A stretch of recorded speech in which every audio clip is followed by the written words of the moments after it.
Hello students, आज हम fast revision करेंगे टाइप्स ऑफ कंपनीज के ऊपर। तो जब भी हम टाइप्स ऑफ कंपनीज की बात करते हैं, कोई भी कंपनी जो होंगी उनकी टाइप्स हम कुछ बना सकते हैं किसी बेसिस के लिहाज से। जैसे ऑन द बेसिस ऑफ, अगर हम सबसे पहले बात करें तो मैं कहूंगा on the basis of number of members, कि आपकी कंपनी में लोग कितने हैं। On the basis of number of members, इस लिहाज से हम तीन तरह की कंपनी पे बात कर सकते हैं: OPC, private and public company. So start with, तो सबसे पहले हम ले रहे हैं 1% कंपनी, जिसमें सेक्शन 2 सब सेक्शन 62 क्या कहता है? ये एक ऐसी कंपनी है, company having only 1% as its member, sole member, 1% as what? Member. बात खत्म। जबकि इसी के साथ में ओपीसी में आपको क्या लेना चाहिए? सेक्शन 3(1) सब सेक्शन सी क्या कहता है? ओपीसी क्या है? ये कहता है OPC is a private company. तो बड़ी जबरदस्त चीज हमने सीखी, ओपीसी एक प्राइवेट कंपनी ही होगी। और मेनली इसका आंसर ओपीसी का हमें कहां से नजर आता है? ये नजर आता है रूल 3 से 7A, किसका? इनकॉर्पोरेशन रूल्स 2014 में जो रूल्स हैं उसमें मेन आंसर दिया हुआ है, जिसके अंदर हम सबसे पहली बात देखें तो ये बताया गया है सक्सेशन क्लॉज या नॉमिनी, कि आपको एक आदमी ऐसा बताना होगा जो मेंबर की अगर क्या हो जाती है, डेथ या डिसेबिलिटी हो जाती है, तो आपकी जगह पे कौन मेंबर बनेगा। ऐसे आदमी का नाम आप बताइए और ये आदमी का नाम आपने मेमोरेंडम में लिख के देना है।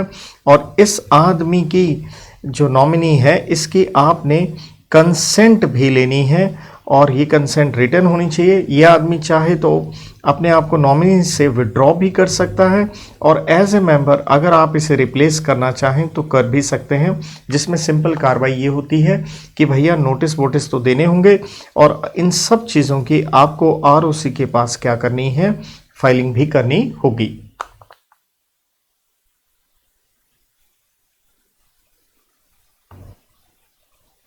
इसके बाद इसमें पॉइंट आता है एलिजिबिलिटी। अगर आप चाहे मेंबर हैं चाहे नॉमिनी हैं, दोनों के लिए एलिजिबिलिटी सेम है। एक, भैया आप मेजर होने चाहिए, माइनर नहीं होने चाहिए। 2, आप भारतीय क्या होने चाहिए? सिटीजन होने चाहिए। 3, आप क्या होने चाहिए? इंडियन रेजिडेंट होने चाहिए। और रेजिडेंट होने का यहाँ मतलब है आपका जो स्टे है वो कम से कम 182 डेज होना चाहिए। नेचुरल है इन इंडिया में, कब? पिछले फाइनेंशियल ईयर के अंदर। एंड 4th पॉइंट, एक इंडिविजुअल या कह लीजिए एक नेचुरल पर्सन ही यहाँ पे मेंबर या नॉमिनी हो सकता है। इसके बाद इन मेंबर और नॉमिनी के ऊपर कुछ रिस्ट्रेंट भी हैं, जिसका मतलब है आप ये कार्य नहीं कर सकते हैं। जैसे मेंबर किसी और ओपीसी में कोई और मेंबर नहीं हो सकता। सेम वे नॉमिनी किसी और ओपीसी में नॉमिनी नहीं हो सकता, लेकिन मेंबर किसी, ये ओपीसी का मतलब था अनदर, किसी अनदर ओपीसी में नॉमिनी हो सकता है, उसमें कोई दिक्कत नहीं है। लेकिन वहां का अगर मेंबर मर गया तो आपको 180 डेज के अंदर एक कंपनी छोड़नी होगी और नया नॉमिनी 15 दिन में अपॉइंट करना पड़ेगा। सेम वे इसी तरह से रिस्ट्रेंट बेटा ओपीसी के ऊपर भी आ जाते हैं।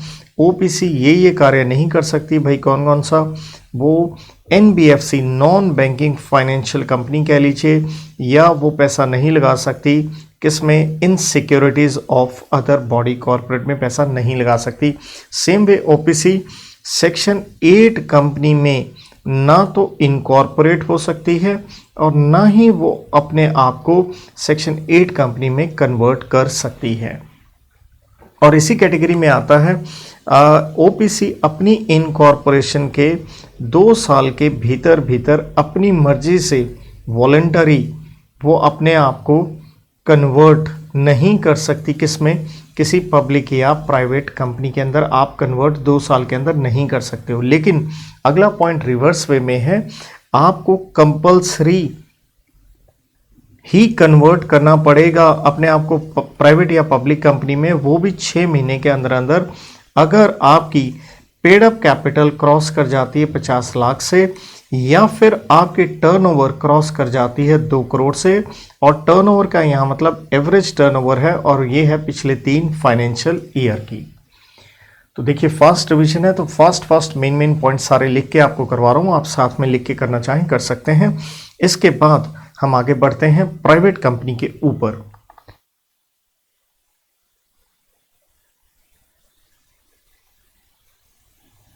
तो सब सेक्शन 68 में आता है प्राइवेट कंपनी क्या है। देखिए 4 बातें हैं। एक, मिनिमम पीयूसी क्या की जा सकती है, प्रिस्क्राइब की जा सकती है। अहम बात यह है आर्टिकल्स के द्वारा ये 3 रिस्ट्रिक्शन लगाई जाती हैं। एक जो सबसे महत्वपूर्ण है वो है आपके मेंबर्स ज़्यादा से ज़्यादा 200 हो सकते हैं, लेकिन ये 200 की काउंटिंग करते समय आपने विशेष ध्यान रखना है कि जो जॉइंट मेंबर्स होते हैं आप उनको काउंट करेंगे 1, और अगर आपके एम्प्लॉय चाहे वो एक्स हैं या प्रेजेंट हैं आप इसे काउंटिंग में करेंगे ही नहीं, आप इन्हें इग्नोर कर देंगे। नंबर 2 रिस्ट्रिक्शन ये है कि आप अपनी मर्जी से अपने शेयर्स क्या नहीं कर सकते, ट्रांसफरेबल नहीं कर सकते, बेच नहीं सकते। और प्रोस्पेक्टस इशू करने पे तो रिस्ट्रिक्शन की बजाय प्रोहिबिशन है, आप कर ही नहीं सकते क्योंकि 200 से ज़्यादा लोग नहीं हो सकते हैं। इसी में सब सेक्शन 71 आ जाता है हमारी पब्लिक कंपनी। अच्छा, प्राइवेट और पब्लिक में एक इंटरेस्टिंग चीज़ है, मिनिमम मेंबर्स जो हैं वो सेक्शन 3 ने बताए हैं, और सेक्शन 3 आप जानते होंगे प्राइवेट कंपनी में 2 मिनिमम चाहिए और पब्लिक में 7 चाहिए। इनकी डेफिनेशन वाले सेक्शन में मिनिमम नहीं बताया गया। तो पब्लिक कंपनी में भी क्या कहा गया, 3 बातें, मिनिमम पीयूसी होगी जो प्रिस्क्राइब की जा सकती है। मेन बात है जो प्राइवेट कंपनी नहीं है वो बन गई पब्लिक कंपनी, वो रिस्ट्रिक्शन 200 वाली खत्म हो गई आपके ऊपर। एंड सबसे बड़ी बात है, ये बहुत इंपॉर्टेंट पॉइंट है, ये है एक deemed public company. Deemed public company कब बनेगी, दरअसल एक प्राइवेट कंपनी है और ये प्राइवेट कंपनी क्या है, ये एक सब्सिडरी है। ये एक सब्सिडरी है किसकी है, पब्लिक कंपनी की। तो देखा जाए प्राइवेट कंपनी तो प्राइवेट होती है, लेकिन हम इस प्राइवेट कंपनी को एक पब्लिक कंपनी ही मान लेंगे क्योंकि पब्लिक कंपनी ने इसके अंदर क्या लगा रखा है, पैसा लगा रखा है। यहाँ पहुँच के एक चीज़ आपको अच्छे से ये समझ लेना चाहिए,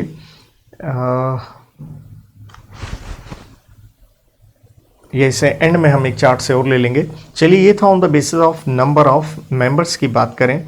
इसी पे अगर नंबर ऑफ मेंबर्स में ही एक चीज़ हम और एडिशन करना चाहें तो वो कर सकते हैं सेक्शन 406 में, जो आती है आपकी निधि कंपनी। निधि कंपनी क्या है, कहता निधि कंपनी कहें या हम इसे कहते हैं म्यूचुअल बेनिफिट सोसाइटी। तो म्यूचुअल बेनिफिट सोसाइटी, तो ये कंपनी कौन सी होगी, एज सेंट्रल गवर्नमेंट में नोटिफाई बाय ऑफिशियल गेजेट। तो निधि कंपनी का बेसिकली मीनिंग अगर हम देखते हैं तो ये कंपनी इनकॉर्पोरेट हुई है और उसका ऑब्जेक्ट है कि वो कल्टीवेट करे, क्या कल्टीवेट करे, एक हैबिट किस में, अपने मेंबर्स में। किस चीज़ की हैबिट, तो अमंग मेंबर्स, तो मेंबर्स के लिए एम लिख रहा हूँ, और ये हैबिट किस चीज़ की है, थ्रिफ्ट, जिसका मतलब होता है wise management of money and saving, ताकि वो पैसा सेव करें। यहाँ ये कंपनी किस लिए बनी है, ये कंपनी बनी है रिसीविंग, ये लेगी क्या, डिपॉजिट्स लेगी, किससे लेगी, अपने मेंबर से, एंड लेंडिंग टू देम, और ये कार्य कर रही है उनके किस काम के लिए, for their mutual what benefit. So सिर्फ मेंबर्स के साथ ही इसका काम रहता है। ये एक कंपनी, थोड़ा एक्स्ट्रा हम कहें तो ये एक पब्लिक कंपनी होती है, लेकिन इसकी ब्यूटी क्या है, इसमें मिनिमम 200 मेंबर्स होंगे। तो आप इसको भी एक मेंबर्स के लिहाज से आप कनेक्ट कर सकते हैं कि अगर एक 4th क्लासिफिकेशन आपने करनी हो, यहाँ पे निधि कंपनी भी हम ले सकते हैं क्योंकि नंबर ऑफ मेंबर्स 7 नहीं है तो पब्लिक, लेकिन हमें 200 मेंबर्स यहाँ मिनिमम चाहिए, जबकि ओपीस आपकी प्राइवेट में मैक्सिमम 200 थे। इसके बाद हम सेकेंड कैटेगरी स्टार्ट करें तो ये आ जाती है on the basis of liability की। लायबिलिटी के लिहाज से अगर हम कंपनीज को देखें तो हम यहाँ पे 3 कैटेगराइजेशन कर सकते हैं, that is company limited by guarantee and the second is company limited by, tick का मतलब है इधर से लाइन सेम ले लीजिए, शेयर्स, एंड तीसरा आ जाता है इसी के साथ अनलिमिटेड कंपनी। तीनों के अगर हम सेक्शन देखते हैं, ये है सब सेक्शन 21 में, ये है 22 में और ये है बेटा 92 में। तो सीधी सी बात है तीनों में, क्योंकि मेमोरेंडम के अंदर लायबिलिटी क्लॉज आती है, तो आपको लिखना है कंपनी लिमिटेड बाय गारंटी में मेमोरेंडम में मेंबर्स क्या कहेंगे, टू स्टेट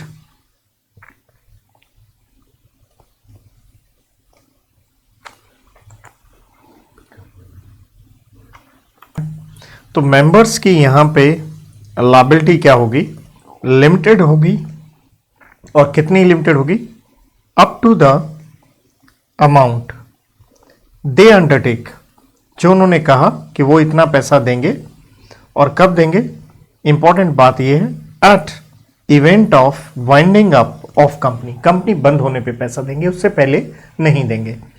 और शेयर्स में मेंबर्स की अगेन लायबिलिटी लिमिटेड है, कितनी, up to unpaid value of share, जितनी शेयर की अनपेड वैल्यू है। जबकि अनलिमिटेड में मेंबर्स की लायबिलिटी ऑब्वियसली अनलिमिटेड होगी, और वो कितनी होगी, up to debts of company, जितने कंपनी के क्या हैं, डेट्स हैं। इसके बाद हम देख रहे हैं type of company on the basis of listing. तो लिस्टिंग के लिहाज से आता है सेक्शन 2 सब सेक्शन 52 में लिस्टेड कंपनी। तो लिस्टेड कंपनी क्या है, जिसकी कोई भी एनी ऑफ सिक्योरिटीज, चाहे शेयर हो, डिबेंचर्स हो, नेचुरल है, क्या है, लिस्टेड है, कहाँ, एट स्टॉक एक्सचेंज। तो जिसके लिस्टेड नहीं है वो क्या बन गई, अनलिस्टेड कंपनी बन गई। इसके बाद आती है company on the basis of control. तो कंट्रोल के लिहाज से सबसे इंपॉर्टेंट डेफिनेशन आती है सब सेक्शन 87 में, डेट इज सब्सिडरी कंपनी कहें या सब्सिडरी कहें, क्योंकि बॉडी कॉर्पोरेट के ऊपर भी ये सेक्शन एप्लीकेबल होता है। तो सब्सिडरी कंपनी क्या है, जब आपका रिलेशन है, किसके साथ रिलेशन है, होल्डिंग कंपनी के साथ, जिसकी डेफिनेशन आती है सब सेक्शन 46 में। तो रिलेशन क्या है, holding company, that is other company. तो होल्डिंग कंपनी क्या कर रही है, कंट्रोल कर रही है।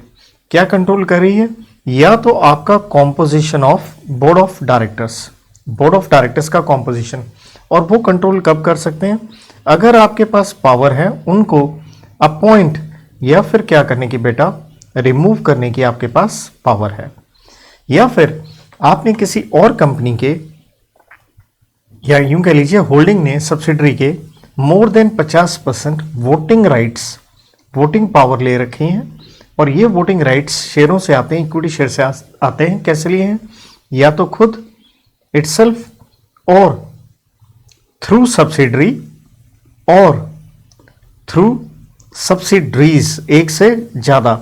और सबसे इंपॉर्टेंट जो यहां क्लॉज आती है, और डीम्ड सब्सिडरी, जिसका मतलब है सब्सिडरी की आगे सब्सिडरी वो भी बन जाएगी आपकी सब्सिडरी। यहां ध्यान दीजिए, सब्सिडरी की ज्यादा से ज्यादा 2 लेयर हो सकती हैं, और इस लेयर्स में आपने एक्सक्लूड कर देना है 2 चीजों को। एक, अगर आपकी जो सब्सिडरी है वो इनकॉर्पोरेटेड आउटसाइड इंडिया है, डेट इज फॉरेन सब्सिडरी है, या फिर एक आप अपनी वोस को, stands for Holi owned subsidiary. और ये 2 लेयर्स वाला पॉइंट लगेगा ही नहीं, जिसका मतलब है नॉन एप्लीकेबिलिटी, कि कोई पंगा ही नहीं है, 2 से ज्यादा चाहे ले रखें। तो ये 4 कंपनियां हैं, बिंग, बी से बैंकिंग कंपनी, आई से इंश्योरेंस, एन से एनबीएफसी, एंड जी से आता है गवर्नमेंट कंपनी, उसके ऊपर ये लगेगा ही नहीं। तो जी से आया हमारा गवर्नमेंट कंपनी। इसी को अगर हम गहराई में देखें, गवर्नमेंट कंपनी की डेफिनेशन आती है सब सेक्शन 45 में। 2 बातें हैं, मीन्स एंड इंक्लूड्स। तो मीन्स में हमें मेन याद रखना है, गवर्नमेंट वो कंपनी है जिसमें कम से कम आपके 51% पेड अप कैपिटल, कम से कम 51% पेड अप कैपिटल किसके पास है, चाहे वो सेंट्रल गवर्नमेंट के पास है, चाहे स्टेट के पास है, या कोई भी तरह का कॉम्बिनेशन। स्टेट गवर्नमेंट्स हो सकता है, सेंट्रल प्लस स्टेट गवर्नमेंट, मतलब सरकार के पास 51% आपके शेयर्स होने चाहिए। And includes what, subsidiary of government company, तो गवर्नमेंट कंपनी की सब्सिडरी भी कहलाएगी गवर्नमेंट कंपनी ही। इसी 51% पे एक चीज आपको और आनी चाहिए, ये है public financial institutions under section 2 sub section 72। सरकारी हैं ये इंस्टीट्यूशंस, पैसा जो देते हैं। तो इसमें आ जाता है LIC, infrastructure development finance company, unit trust of India, या section 4A of companies act 1956 में जो बताए गए हैं। एंड पांचवा है कोई और अदर, और कोई और इंस्टीट्यूशन को फाइनेंशियल PFI बनाने के लिए सेंट्रल गवर्नमेंट बताएगी, किससे पूछ के, RBI से कंसल्ट करके। लेकिन इसमें दो बातें हैं, या तो ये किसी स्पेशल एक्ट में या तो ये रजिस्टर्ड है, या फिर और कम से कम सेम यही पॉइंट 51% की इसकी पेड अप कैपिटल किसके पास हो, सरकार के पास हो, तो आप उसे पब्लिक फाइनेंशियल इंस्टीट्यूशन बना सकते हैं। इसी कंट्रोल में हम आगे देखते हैं, तो हमें सेक्शन 2 सब सेक्शन 6 में नजर आता है एसोसिएट कंपनी। तो डैट मीन्स ये भी एक रिश्ता है। तो ये रिश्ता आपका किसी और कंपनी के साथ बनता है। जिस कंपनी के साथ बनता है उस कंपनी को हम कहते हैं इन्वेस्टिंग कंपनी, जिसके ऊपर डील करता है एक्सप्लेनेशन 2 सेक्शन 2 सब सेक्शन 76 में। तो इसमें भी तीन बातें हैं, मीन्स, एंड इंक्लूड्स, एंड तीसरा बट डज नॉट इंक्लूड। तो मीन में आता है जब किसी और कंपनी का आपके ऊपर क्या है, सिग्निफिकेंट इन्फ्लुएंस है। और कहता है ये सिग्निफिकेंट इन्फ्लुएंस दो चीज़ों से होगा, या तो किसी कंपनी के पास आपकी कम से कम 20% वही वोटिंग पावर है, या फिर कोई कंपनी आपके क्या ले रही है, बिजनेस डिसीजंस ले रही है। और वो क्यों ले रही है, क्योंकि आपके और उनका एक एग्रीमेंट हुआ है। And includes joint venture, does not include subsidiary company, क्योंकि सब्सिडरी 50% से ज़्यादा हो गए फिर तो रिलेशन सब्सिडरी होल्डिंग का हो जाएगा, ना कि एसोसिएट या इन्वेस्टिंग का। जॉइंट वेंचर का मतलब क्या, आपकी एक अरेंजमेंट है जिससे दोनों का कंट्रोल है और राइट है over the net assets of the arrangement. इसी में हम छोटी छोटी और बात करें, तो जब बात छोटी छोटी हुई है तो यहाँ पे एक छोटी कंपनी आती है जिसका नाम है आपका स्मॉल कंपनी। मेन उसमें जानना ये है, स्मॉल कंपनी एक प्राइवेट कंपनी की ही फॉर्म है, जैसे OPC थी, तो ये कंपनी है अदर देन पब्लिक कंपनी है। तो मतलब पब्लिक कंपनी कभी स्मॉल नहीं हो सकती। इसमें दो बातें हैं, या नहीं है, दो है, इसलिए बीच में एंड वर्ड मत भूलिए। Paid up capital and turnover. तो पेड अप कैपिटल आपकी मैक्सिमम है 50 लाख और यहाँ टर्नओवर में आता है 2 करोड़, लेकिन ये 50 लाख वाली इंक्रीज करके मैक्सिमम जो है वो 10 करोड़ की जा सकती है, और ये इंक्रीज करके मैक्सिमम 100 करोड़ की जा सकती है। लेकिन फिलहाल क्वेश्चन आप 50 लाख एंड 2 करोड़ से ही सॉल्व करेंगे, और ये इंक्रीज करेगी गवर्नमेंट करेगी। और टर्नओवर का मतलब क्या है, पिछले साल का, प्रीसीडिंग फाइनेंशियल ईयर के P&L के मुताबिक।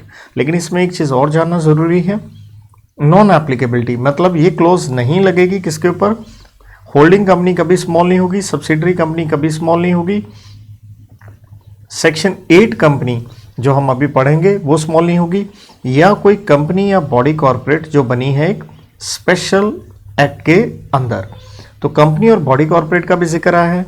तो देखिए कंपनी की डेफिनेशन आती है अंडर सेक्शन 2 सब सेक्शन 20 में, और बॉडी कॉर्पोरेट आता है अंडर सेक्शन 2 सब सेक्शन आपके 11 में। तो कंपनी में दो बातें हैं, आप फॉर्म्ड हो गए प्लस रजिस्टर्ड हो गए। नेचुरल है किसके अंदर हो गए, कंपनीज एक्ट में हो गए, चाहे ये हो या पुराने वाले कंपनीज एक्ट हो। बॉडी कॉर्पोरेट में दो चीजें हैं, includes but does not include. तो बॉडी कॉर्पोरेट इंक्लूड्स में क्या है, आप कोई कंपनी है जो कि क्या है, आप इनकॉर्पोरेटेड है, कहाँ इनकॉर्पोरेटेड है, नेचुरल है outside India, but does not include एक कोऑपरेटिव सोसाइटी को हम बॉडी कॉर्पोरेट नहीं मानेंगे, एंड अदर्स जो सेंट्रल गवर्नमेंट ने नोटिफिकेशन ऑफ ऑफिशियल गेजेट से नोटिफाई करी हों। इसी के ऊपर एक वर्ड आ जाता है और definition, that is foreign company which comes under section 2 sub section 42। तो फॉरेन कंपनी क्या है? एक कंपनी कह लें या बॉडी कॉर्पोरेट कह लें जो कि इनकॉर्पोरेट है, कहाँ? आउटसाइड, नेचुरल है इंडिया, लेकिन बड़ी बात क्या है? Plus is the main point, plus having what? Place of business कहाँ होना चाहिए आपका? इंडिया। और वहाँ पे जो आप बिजनेस कर रहे हैं वो खुद करें या थ्रू एजेंट करें या आप फिजिकली करें या आप इलेक्ट्रॉनिकली करें, and conducts any business activity. तो ज़रूरी है आप कोई भी बिजनेस एक्टिविटी कर रहे हैं in India in any other manner. See this is a fast revision, so I am very fast. तो इसके बाद हम कंपनीज एक आधी छोटी मोटी और, चलिए यहाँ मेरे पास स्पेस है तो I am gonna use my page. तो एक कंपनी आ जाती है स्टार्टअप कंपनी। तो स्टार्टअप कंपनी आप देखते हो explanation to section 2 sub section 40। तो स्टार्टअप कंपनी क्या है? दो बातें हैं, ये भी एक प्राइवेट कंपनी है, प्लस क्या है, इनको एक रिकॉग्निशन लेनी पड़ती है और ये रिकॉग्नाइज्ड बाय होती हैं डिप। डिप आप पूरा लिखना चाहें तो department of industrial policy and promotion under, और ये आती हैं डिप जो आता है department under ministry of commerce and industry के अंदर। तो उनसे आपको क्या मिली हो? रिकॉग्निशन मिली हो। इसके बाद हमारी कौन सी कंपनी बची? चलिए सेक्शन 8 कंपनी लेते हैं हम, that is for charitable purpose. Section 8 2 में नहीं है, 8 में है। ये कंपनी है चैरिटेबल पर्पस एटसेट्रा। तो एटसेट्रा आप समझ गए होंगे, चाहे वो सोशल हो, मेडिकल हो, एजुकेशनल हो, इन्वायरमेंटल हो, स्पोर्ट्स हो, रिलीजन हो, उस काम के लिए कंपनी बनी है। ऐसी कंपनी बनानी है तो आपको एक लाइसेंस लेना पड़ेगा और वो लेना पड़ेगा सेंट्रल गवर्नमेंट से, जिसने अपनी पावर आरओसी को डेलीगेट कर रखी है। तो ऐसी कंपनी बनानी है तो नेचुरल है इनकॉर्पोरेट करनी है, तो उसके लिए वो स्पाइस फॉर्म ही होता है और मेमोरेंडम वगैरह आप लगा के देंगे INC 13 में। और जब भी इनकॉर्पोरेशन करवानी है बेटा, फीस वगैरह तो लगेगी ही। मेन है आपके ऊपर कुछ क्या की जाएंगी, टर्म्स एंड कंडीशंस इम्पोज की जाएंगी, मींस आपके ऊपर कुछ रिस्ट्रिक्शंस लगेंगी। एक तो भैया आप जो डिविडेंड है आप दे नहीं सकते। नंबर 2, जो भी आपके प्रॉफिट होंगे उस प्रॉफिट का जो यूटिलाइजेशन आपने करना है वो सिर्फ अपने ही काम के लिए, उसी की प्रमोशन में आप इस्तेमाल करेंगे, कुछ और नहीं कर सकते हैं। देन इसके बाद है आपको बहुत सारे बेनिफिट्स प्रिविलेजेस दिए जाते हैं। जैसे हम कहें कि आपको PUC की ज़रूरत नहीं है, मतलब मिनिमम पेड अप कैपिटल का कोई पंगा नहीं है। आपको वर्ड लिमिटेड या प्राइवेट लिमिटेड अपने नाम के साथ लगाने की ज़रूरत नहीं है। एंड फर्म जो है आपके यहाँ मेंबर हो सकती है। और जो मैं टर्म्स एंड कंडीशन में कह रहा था, एक पॉइंट और लिख सकते हैं, जैसे मेमोरेंडम एंड आर्टिकल अगर आपने ऑल्टर करने हैं तो CG की आपको क्या चाहिए, अप्रूवल रिक्वायर्ड है। तो इसके बाद मेन आता है कि अगर आप लोग करेंगे कॉन्ट्रावेंशन, जिसका मतलब हो गया जी डिफ़ॉल्ट किया आपने, तो कॉन्ट्रावेंशन पे कई परिणाम आपको भुगतने पड़ सकते हैं। वो ये है कि आपको कन्वर्ट करना पड़ेगा अपने आप को, कहने का मतलब है किस में, प्राइवेट या पब्लिक कंपनी में, जिसका मतलब हो गया आपको लिमिटेड वगैरह वर्ड्स अपने नाम के साथ लगाने पड़ेंगे, क्योंकि आपका प्रिविलेज क्या हो गया जी, ख़त्म कर दिया गया है। और देन ये किया जा सकता है कि आपके खिलाफ वाइंडिंग अप का ऑर्डर आ सकता है, और वाइंडिंग अप का ऑर्डर आ गया तो एसेट्स वगैरह बेचोगे आप। बेचने के बाद जो सरप्लस बचा उसका क्या होगा, सरप्लस ये हम दे सकते हैं किसी अनदर सेक्शन 8 कंपनी को, जो कि क्या कर रही है, सेम कार्य सेम ऑब्जेक्ट्स में इन्वॉल्व है उसको, या ये पैसा IBC में, इंसॉल्वेंसी बैंकरप्सी कोड के हिसाब से एक फंड है, उस बैंकरप्सी फंड में ट्रांसफ़र कर दिया जाएगा। या फिर ऑर्डर ये दिया जा सकता है, आपकी कंपनी की अमेलगामेशन की जा सकती है, और वो अमेलगामेशन किससे करेंगे, अनदर सेक्शन 8 कंपनी जो कि कैरिंग ऑन सिमिलर ऑब्जेक्ट है। साथ में देखिए कॉन्ट्रावेंशन पे आपके ऊपर लगाई जा सकती है पेनल्टी, और पेनल्टी जो लगेगी वो कंपनी OID डायरेक्टर वगैरह पे लगेगी। तो कंपनी पे लगेगी कम से कम 10 लाख, 1 करोड़, और यहाँ 25,000 से आपका 25 लाख तक अमाउंट बन सकता है। तो हम प्रिविलेजेस की बेनिफिट्स की बात करें तो बेनिफिट्स में अलग से ये भी चीज़ें आ जाती हैं। देखिए आपको मिनिमम डायरेक्टर्स जितने चाहिए होते हैं 1 2 3 हर कंपनी के हिसाब से, वो ज़रूरत नहीं है। आप जनरल मीटिंग के लिए 14 डेज़ का नोटिस दे सकते हैं, जबकि सेक्शन 101 में आपको 21 डेज़ का देना पड़ता है। With this I am afraid we are almost to the last concept, that is section 455 dormant company. Dormant company नाम से पता चल रहा है आप स्लीपिंग मोड में हो, आप काम नहीं कर रहे हो। तो यहाँ 2 बातें हैं, आपने कंपनी बनाई है लेकिन अभी आप काम नहीं करना चाहते हो। आप काम कब करना चाहते हो? किसी फ्यूचर प्रोजेक्ट के लिए बनाई है, अभी काम नहीं करना है। या फिर आपने कंपनी बनाई है होल्ड, कि आप कंपनी के नाम पे कोई एसेट ले सको, या IPR stands for intellectual property rights. And बड़ी बात यह है आपकी कोई भी क्या नहीं है, नो सैट आप पूरा लिख सकते हो, सिग्निफिकेंट अकाउंटिंग ट्रांजैक्शन आपकी नहीं है कोई। और सैट का मतलब क्या है? अदर देन, मतलब इन ट्रांजैक्शंस को हम सिग्निफिकेंट अकाउंटिंग ट्रांजैक्शन नहीं मानेंगे। जैसे आपने ROC को कोई फीस दी है, किसी भी लॉ के कंप्लायंस के लिए कोई फीस वगैरह गई है, या आपने शेयर्स वगैरह अलॉट किए हैं, या आप अपना ऑफिस जो है उसको मेंटेन करने का कोई खर्चा करते हैं, तो ये कोई सिग्निफिकेंट अकाउंटिंग ट्रांजैक्शन नहीं है।